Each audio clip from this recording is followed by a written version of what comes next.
Hello, this is Ma'am Rigu here, and welcome back. Uh, Once again, this is a very sweet topic. Whenever Swamiji speaks about it, we all get excited, and it's about sannyas. Yesterday, Swamiji once again explored and shared with us more insights into sannyas and the various vows that we have, the five vows.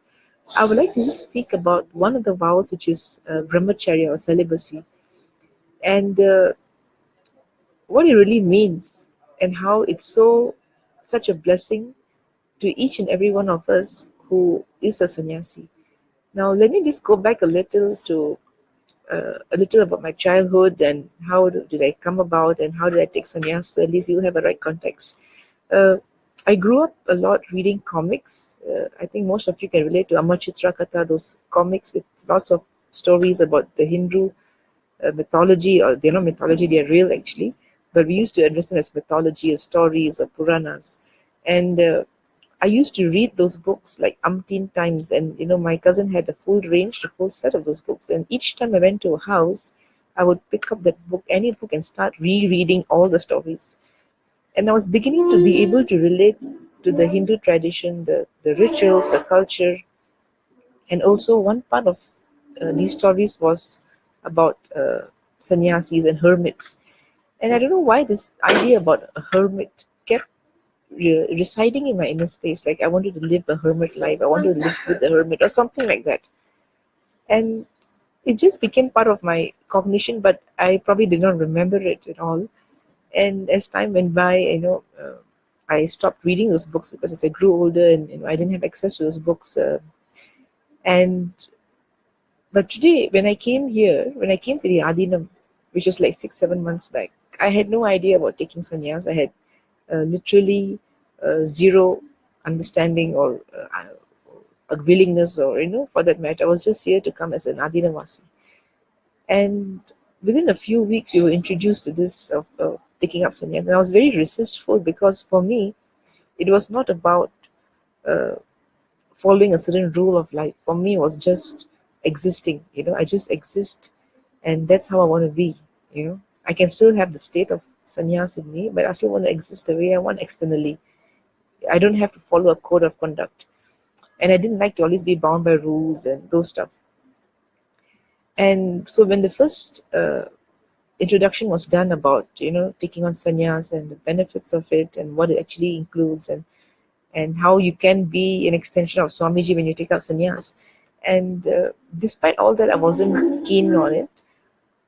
But on the very day, just a couple of days before I actually took sannyas, Swamiji shared in the satsang about sannyas. He had a webinar actually, and he said the fastest way to enlightenment is through sannyas. And the very purpose that I'm here is also for enlightenment and nothing else. And when I heard and I understood what actually happens in your body when you get initiated, uh, one of the differences that I felt is, see, there was a brief period uh, when I was not a sannyasi, I was a regular person, and I could see that every month I used to experience this hormonal gushes. When it comes to a certain period of the month, I used to experience hormonal gushes, and I never liked it. It's like something is being your body is being played with, and you have no control over it. But the minute I took up sannyas, I found that the hormonal gushes just stopped. I did not experience that on a monthly basis at all. It was, a normal thing, but and and you did not experience that, pull and push, and you feel you're being pulled in a different direction. Your hormones are playing with you, and you have no control over them. I did not experience this when I took up sannyas, and now I understand why is it such a beautiful thing, especially for young children in those days. They were initiated into brahmacharya or celibacy up to a certain period, maybe probably up to 21 years old or 19 years old. They were brahmacharis basically. And after that, yes, they can choose to lead married lives or grihastha lives. But for that certain period of time, they were kept as celibates. And now I understand, because at a very young age, your hormones are going to be going up and down, up and down. And when you take up sannyas at that time or celibacy, uh, all that gets it doesn't affect your inner space. It doesn't affect you as an individual. You're like in an incubation period. And Swamiji shared this very beautifully, that it is more like when you take up sannyas, you're initiated, and then it's like you're in a pot, like before the milk, before the becomes ghee, or the milk becomes curd. The milk is kept and is initiated. The milk is basically this body, this being, and the initiation is like that bit of curd that you put in, and the pot is basically the guru's, the Vatavarana that we have, that Swamiji has given us. In that entire space, we are kept until a certain period that once become done, as in like you achieve that state and you can manage things, then is when the curd is ready. But before that, the curd should not be disturbed, and that's exactly what sannyas is all about.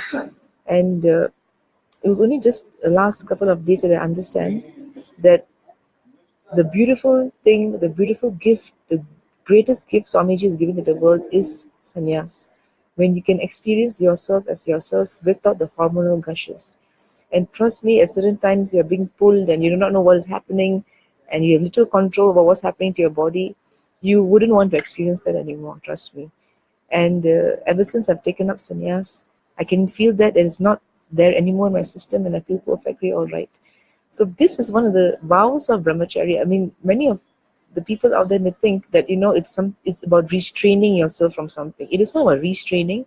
It's about actually doing a lot more good to your body, because when you go through a lot of hormonal gush, you probably can relate to it, that your body goes through a lot of hot flushes, and so many things happen inside emotionally as well, and you get disturbed. So you actually, with sannyas, you actually go through a lot of balancing in your system. Your body is very much taken care of very well in an incubation period. And I'm happy and I'm glad that I took up the step of I'm glad and happy that I took up sannyas, and it was a beautiful gift. And ever since then, it's been an amazing journey to be part of the Sannyas Sampradaya and to be living the sannyas life. It's an amazing space to be in. So for each and every one of you, do come and experience this beautiful lifestyle that is part of the Vedic tradition. We used to have this way back in those days, where children up to a certain age were actually celibates. And but in today's life, we hardly find that, and children today are all out. They are all out, exploring different things which may not be good for the bodies and systems. And after a certain period of time, they basically feel they're bored with life, they're tired with life, because they've seen and done everything. They've not experienced much more. They've not experienced that part of life for which life is there. And they've just seen what the world can share with them. So I'll suggest each and every one of you to come and experience this beautiful space of sannyas. Trust me, it's an amazing space. You have not experienced it, it's time to experience it. This is the greatest gift you can give your child, to bring him to the Gurukul, let him experience this. And for the young people out there, come and experience this beautiful lifestyle. An alternative lifestyle, or eventually maybe the ultimate lifestyle, is a beautiful space to be in, especially when you're with Swamiji in his breathing space, to be an extension of him. With this, blessings and Nityananda.